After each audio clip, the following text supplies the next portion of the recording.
Michael Houlgate is the country director of the British Council Uzbekistan and Cluster Lead for Central Asia with over 13 years of experience at the British Council.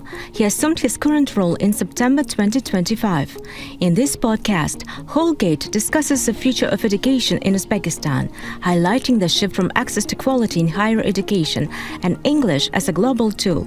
He also emphasizes teacher development, the use of technology in education, and building globally competitive universities through international cooperation.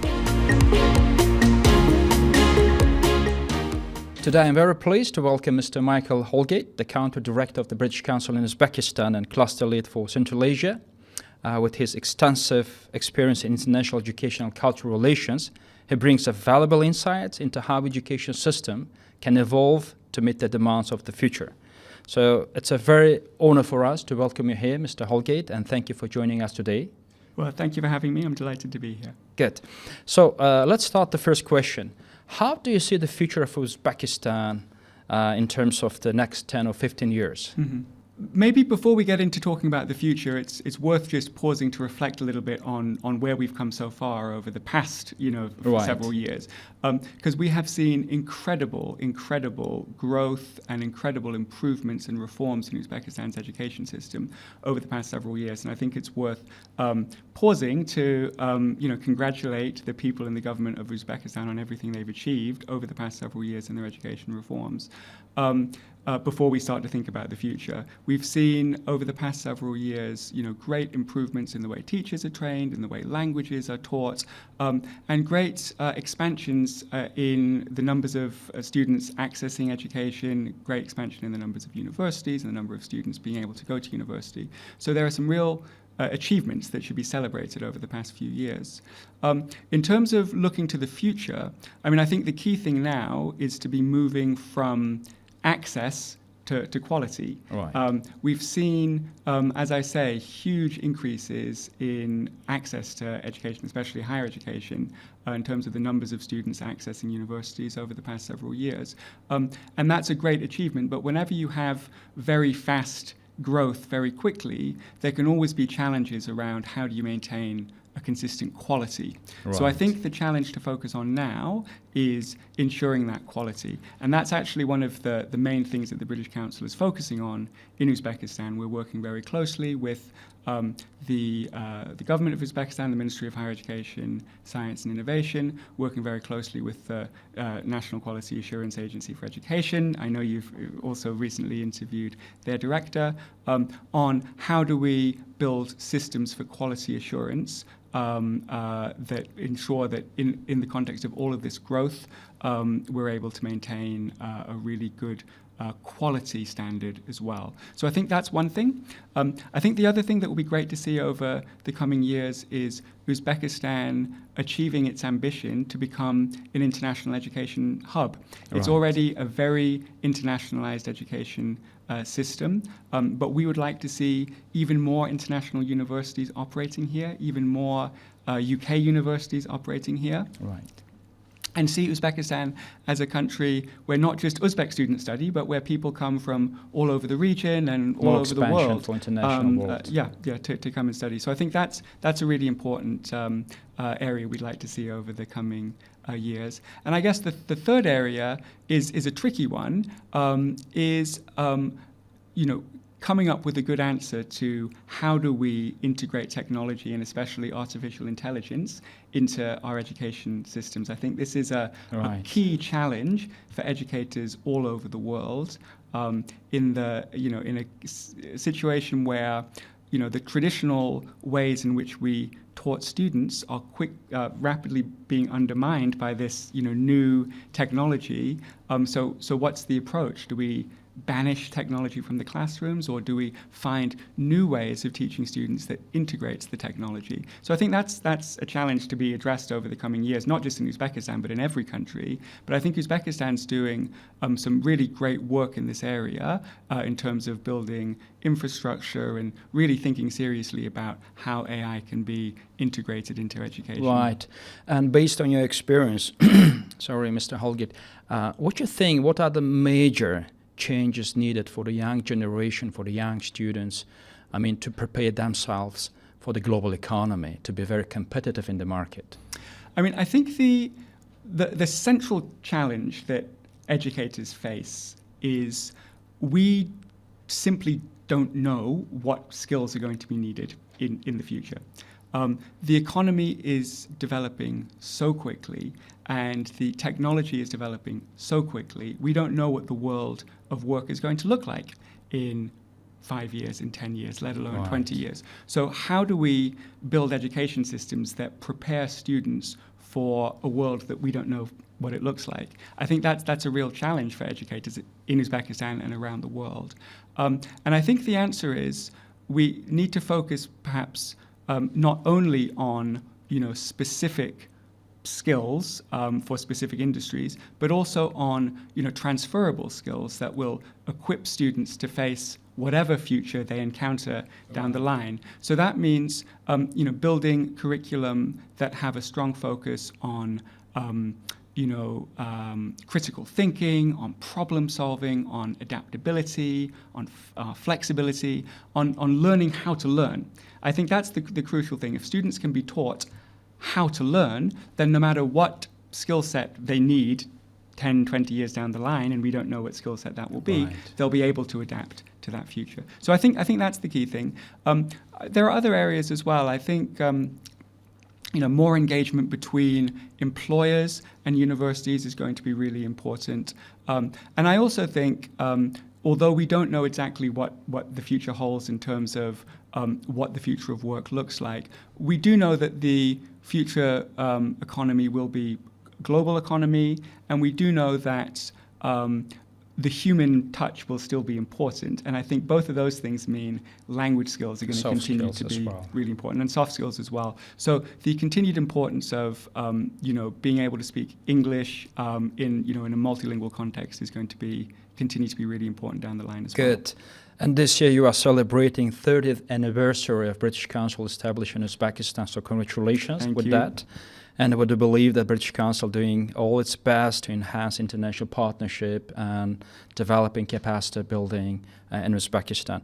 What do you think, what's the role should be for, what university should gain from international partnership? How it will enhance the quality of education for Uzbek universities? So I think international partnerships are absolutely crucial for the development of education systems, because they allow reforming education systems to access the best ideas from around the world.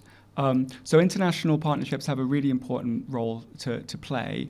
I think there are some really important things to bear in mind. I think it's important when shaping international partnerships that the international partnerships always have the local needs in mind. They're grounded in local realities. So we want to avoid international partnerships that are just based on sort of copying solutions from overseas. We need to think about what solutions are needed in country and then drawing on the best ideas from around the world. So it should be elaborated on the ground. Yeah, tailored solutions on the ground. And I think there's important work to be done in terms of coordinating strategically international partnerships, because it can be very easy with lots of different international actors and lots of actors on the ground in Uzbekistan to come up with misalignment, or different people doing different things, or different people doing the same thing without talking to each other. So alignment is really, really important when it comes to international partnerships. I should say, I think in Uzbekistan we do quite a good job here in terms of the government coordinating all the different international partners. But I mean, to give a couple of specific examples, I mean, as you say, the British Council has been operating for 30 years. I think one of the key things about international partnerships is, they need to be long term, because change doesn't happen overnight. Mutual reciprocal. Yeah, absolutely. So sort of the longevity of partnerships is really important. But I mean, the British Council is working on at a systemic level with the Uzbek education sector, with the Uzbek government, on reforming the education system, and that includes, as I said in the previous answer, about quality assurance. So we're working very closely with the National Quality Assurance Agency, with a UK agency called Quality Assurance, called the UK's Quality Assurance Agency, to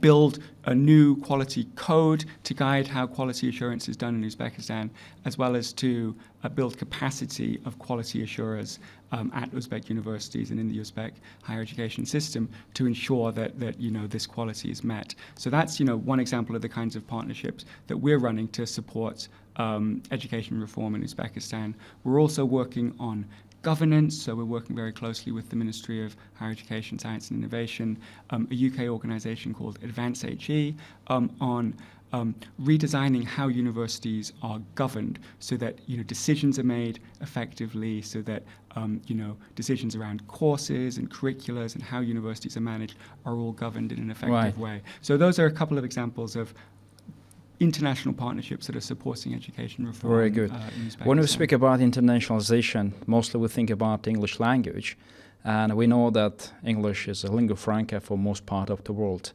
So what do you think, why English increasingly important for Uzbekistan as well? Well, as you say, English is a lingua franca around the world. I think English is the key that unlocks every other door of opportunity. So English is the main language of international business. So we know that Uzbekistan's economy is opening up. It's becoming more international. There are more opportunities for Uzbek businesses to work with businesses around the world. And if you want to work with businesses around the world, English is crucially important. And it's not just important for working with the UK or the US, English-speaking countries. It's important for working with Europe or the Middle East or other parts of Asia, because English is spoken everywhere. So English is crucially important for business, but it's also crucially important for international education. So young Uzbeks who want to access international degrees or study at some of the world's best universities, English opens up a whole new world for them. It's not just about formal education, it's also about unlocking access to knowledge. So if you're a young Uzbek who's interested in just to use an example, interested in learning about AI, for example, if you're only accessing information about AI in Uzbek language, then the number of resources that you have available to you is a tiny fraction of the number of resources that would be available to you if you're learning about AI in English. And, the most cutting edge information, the newest updates, that's all available mostly in English. So the ability to read in English and to understand English, to engage in English, opens up entire new worlds of knowledge and information to people in Uzbekistan, as well as opening up these opportunities for study and for work internationally. Right. When we say about English, of course, we focus on English teachers as well. And I know that British Council is running different projects and different events to train and develop the capacity building of English teachers in Uzbekistan, which is a very good. So what do you think, what's the most effective way to train English teachers at scale? So, the British Council has been working on teacher development for decades, and I think we would like to think that we've sort of honed in on the most effective way of teaching, of training teachers at scale. So maybe I can answer that with an illustrative example, which is the program we're currently running in Uzbekistan, which is called IELCA. So IELCA is a program, it stands for Accelerating English Language Learning in Central Asia, and it's a UK government-funded program. It's running in Uzbekistan, but in all 5 Central Asian countries. And it's aimed at improving English skills for young people across Central Asia by improving the quality of English teaching in schools across the region. And the program takes a really comprehensive and multi-pronged approach to improving the quality of teaching. So it's looking at both pre-service teacher training, so working with the universities that are training young people who are training to be teachers, working with the pre-service training institutions. We're working with in-service training institutions as well, so supporting the development of current teachers.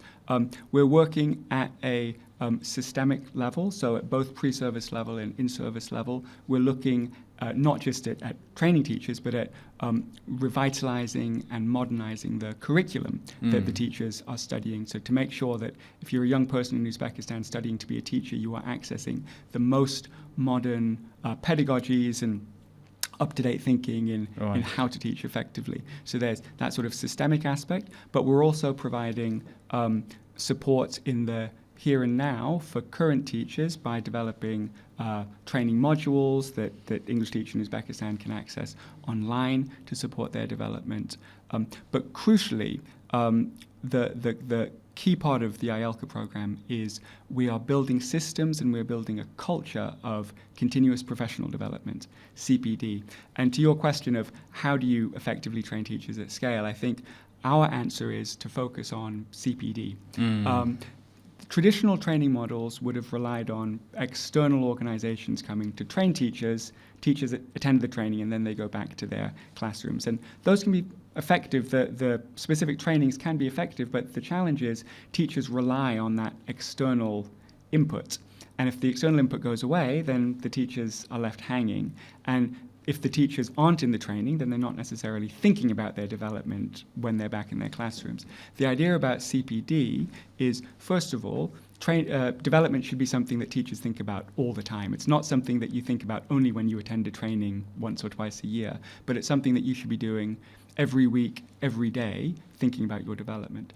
But the other crucial thing about CPD, continuous professional development, is teachers control their own development. They're not reliant on external trainers to tell them how to teach, but they are taking control of their own development. And they do that by accessing self-access resources, accessing different materials and so on. But crucially, they also do it through learning from each other. So a key part of the IELCA program is bringing teachers together to learn from each other and grow together. So a teacher in a school might say to another teacher in the school, I had a challenge with such and such an issue, and the other teacher will say, well, this is how I dealt with it. And so, together the teachers are helping each other to become better, and they're brainstorming ideas about how to teach. And that's a very sustainable and effective way for teachers to grow, because they can do it every day. Right. They're working, and they don't rely on external organizations to come very good. And teach now them. We are witnessing a very a growing interest, cooperation between UK and Uzbekistan, and exchange of visits, and very good interest for the trade, and etc. So what do you think, how the cooperation between UK and Uzbekistan evolving in education right now? I think it's evolved to a really, really good place. It's a very exciting time right now in the UK-Uzbekistan education relationship. I often say to people, I don't think there's ever been a better time to be doing the job that I'm doing because of the amount that's going on in the relationship. We've evolved, I think, into a really good place where we're no longer just looking at institution-to-institution partnerships, but actually looking at system-to-system partnerships, where the whole education sector is working with the whole education sector, where we see increasing trust and engagement from the two governments, from sector bodies, from universities across the board. So it's not just isolated institutions working together, but system-to-system collaboration. We're working now on a number of key areas. So English language is absolutely a top priority for us. In the previous answer, I spoke about the IELCA program, so working on English language reform of teacher education. That's a big area. We're also working directly with young Uzbeks to teach English online and to deliver English language qualifications like the IELTS and the APTIS qualifications. So English language is a really core area for us. But the other core area is around internationalization of higher education. And this is it's a very exciting time to be working here, because the Uzbek higher education system is growing so quickly and it's internationalizing so quickly. It's becoming very, very open to international partners. And we've seen incredible growth over the past several years of how internationalized the system is, the number of UK universities who are delivering here. And we're also seeing, as I said, lots more sort of system-to-system conversations on things like quality assurance and governance. So it's a very exciting time. Yeah, very good. So it's very good to see. Seeing it growing even more. So it's also very good to see how the universities are really having a cooperation between the UK universities. That's very good. So what do you think, what lessons can Uzbekistan get from UK higher education system? I think, first of all, I would say, I think it's great to see all of the collaboration that's going on between the universities. I think perhaps it's better to frame it rather than what lessons can Uzbekistan get from the UK. it's better to frame it as being how can the UK and Uzbekistan learn together. Because the way the partnerships work now is about UK and Uzbekistan universities working together to develop new solutions to share challenges. And it's often as much about UK universities learning from innovative approaches happening in Uzbekistan as it is about Uzbek universities learning from best practice in the UK. Having said that, I do think there are some good examples of best practice in the UK. We're very proud of the fact that the UK has one of the world's best higher education systems. We've got a number of world-class universities in the country. I think one of the key things about the UK is how international it is, right? So when we look at why the UK has got such top quality universities, I think a good reason is because they're so international. And you see this, a very clear virtuous circle between internationalization and quality. So UK universities are very international. It means that they attract the best professors and the best students from around the world. That makes them even better quality. The more quality they are, the more that they'll attract the best people from around the world. So quality reinforces internationalization.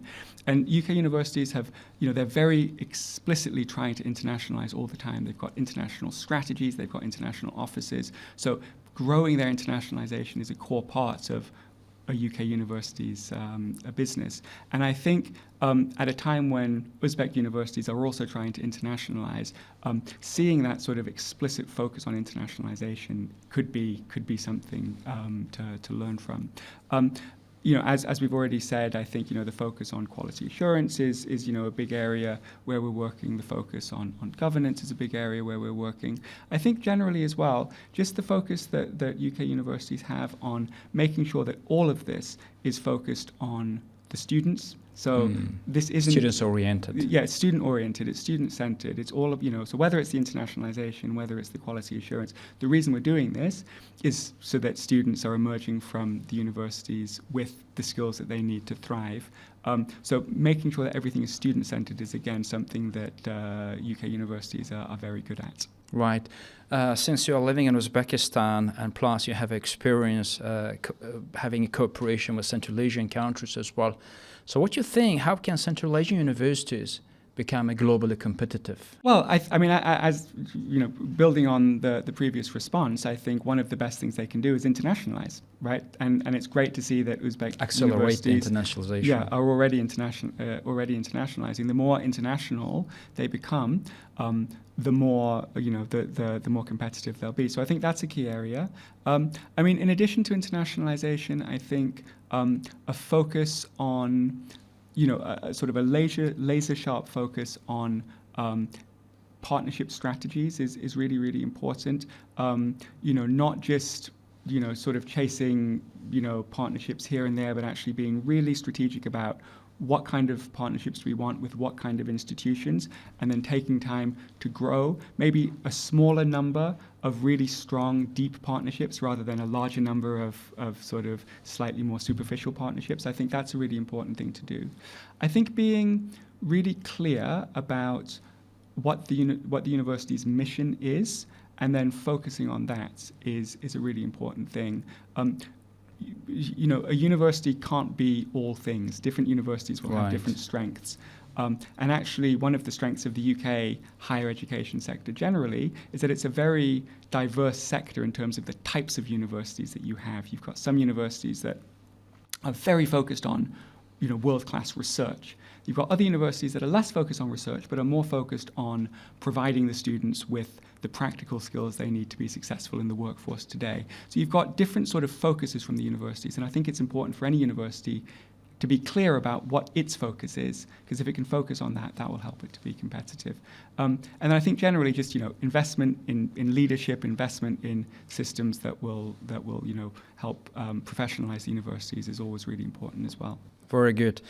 Since you have been the part of British Council in different countries, so what do you think? How the cultural exchange influenced the mutual understanding between the countries? Yeah, that question I think lies at the heart of who the British Council are and Right. why we do what we do. So maybe I can answer it with reference to, the British Council's mission. The British Council has a mission to build peace and prosperity around the world. And we do that through building connections, understanding, and trust, right? So the idea is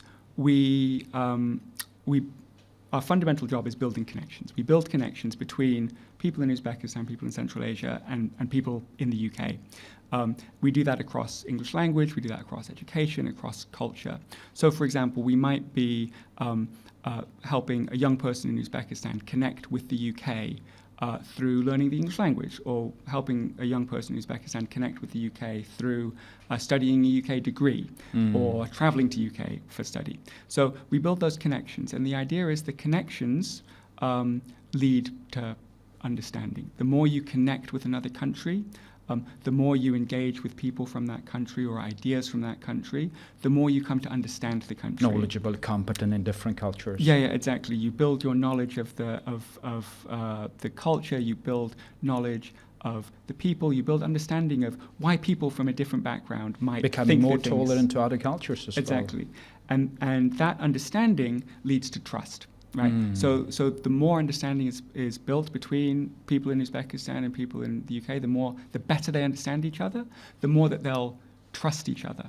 And for the British Council, this idea of trust is absolutely fundamental to effective international relations, right? If the UK and Uzbekistan want to have an effective bilateral relationship, then we have to trust each other. If we want to have a flourishing trade relationship, we have to trust each other. If we want to work together on development issues or on solving global challenges or whatever it might be, we have to trust each other. And that trust comes from understanding, and the understanding comes from, connecting together. So I think that's sort of the way we see the role of cultural connections and education connections in, building understanding between countries. Perfect, very nice. So Uzbekistan becomes the part of the globalization, and thousands of Uzbek students now traveling abroad to study at different universities. So as a person from education, like you, Mr. Houlgate, what advices you may give to Uzbek students who would like to study abroad, and especially in UK? First of all, I would just say to any young person who is able to go abroad, who's considering going abroad, I would absolutely encourage you to do it. Speaking personally, I studied abroad twice when I was a student. I studied once when I was a bachelor's student. I did a study abroad in Italy, and then when I was a postgraduate, I spent some time studying in China. And my study abroad experience was just completely transformational for my life. The first time I'd really engaged with other cultures, learned other languages, really sort of stretched myself. A special Erasmus program. Yeah, exactly. It really sort of stretched myself in terms of, my flexibility and my adaptability and so on. So I know firsthand that studying abroad is a really, really powerful experience. So I would definitely encourage students to study abroad if they have the chance.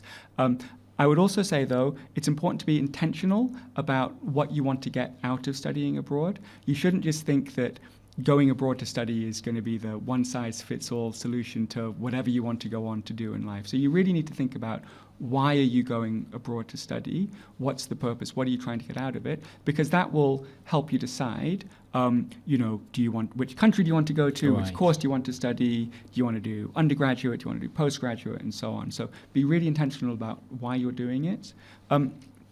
Of course, I would want to encourage anybody who's considering studying abroad to consider the UK. The UK, I think, is one of the best countries in the world to study abroad in. We have, a fantastic world-class education system, some of the world's best universities. If you do go to the UK to study, you will be studying with, professors and academics who are absolute, top of their field. You'll be studying the absolute cutting edge of whatever field you're studying.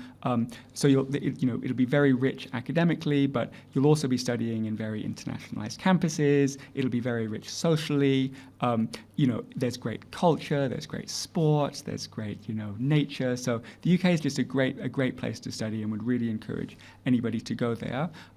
Anybody who is interested in studying in the UK, I would really encourage them to check out the British Council Study UK online portal that's got all sorts of information about studying in the UK, different courses, different funding as well. The British Council provides a range of different scholarships to young people in Uzbekistan who might want to study in the UK. But we also have information about other scholarships that are available, like the great work that the Al-Yurtamidi Foundation does, that the British Council works with very closely.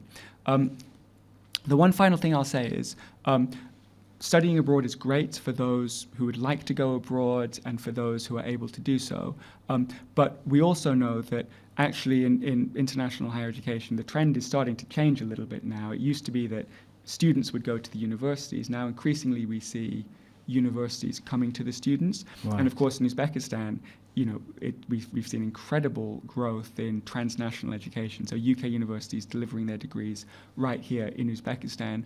And so for anybody in Uzbekistan who would like to gain international education, get a world-class UK degree, but maybe doesn't want to leave home, or maybe isn't able to for whatever reason travel abroad, then there are lots of opportunities to gain international education right here in Uzbekistan through the transnational education provision as well. Good. And here's my last question. Since we are living in digital era, globalization, when things are changing on daily basis, evolving rapidly, so what do you think? Which skills do you think will be very important in next 5 years? I think, going back sort of to an earlier question, I think the key skill is learning how to learn, right?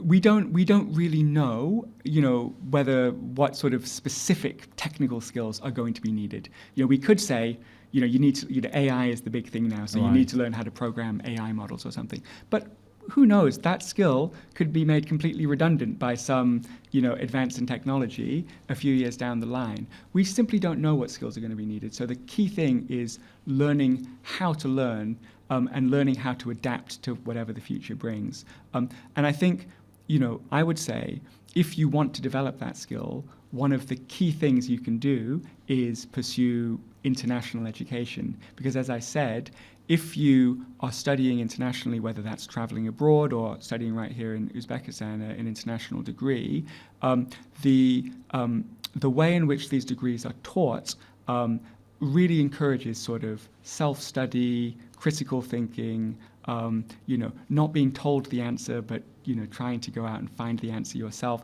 So through studying international degrees, UK degrees, you'll really be building these skills of learning how to learn. And I think that's the most important skill for young people to learn right now, given that we simply don't know which specific skills will be needed in the future. So you have to be prepared for all eventualities. So learn how to adapt to whatever the future brings. Very impressive answer, really appreciate. And Mr. Houlgate, thanks a lot. Despite your very busy schedule, you accepted our invitation and joining the podcast. All the best to you, and I hope that the British Council and Uzbekistan will have a very reciprocal and mutual cooperation in the coming years ahead. Thank you. Thank you so much. Thank you for having me. Katta rahmat.